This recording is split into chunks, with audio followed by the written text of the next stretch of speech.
জাতীয়করণের ঘোষণা নিয়ে এখান থেকে বাসায় ফিরে যাবে।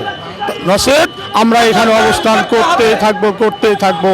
আমরা যতক্ষণ পর্যন্ত জাতীয়করণ না আসবে, ঘোষণা না আসবে, ততক্ষণ পর্যন্ত আমরা আন্দোলন চালিয়ে যাব।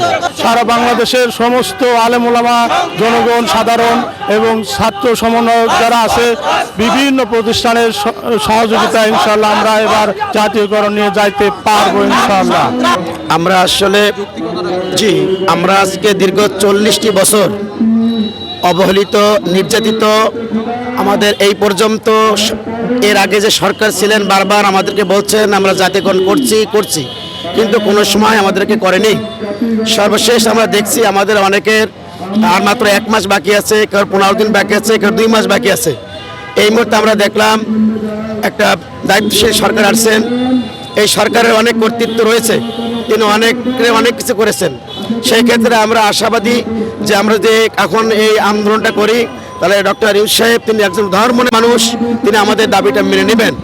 আশা করি ইনশাল্লাহ আমাদের কর্তৃপক্ষ দেখেছেন, তারা গিয়েছেন, আশা করি ইনশাল্লাহ আমরা বিজয় অর্জন করবো ইনশাআল্লাহ।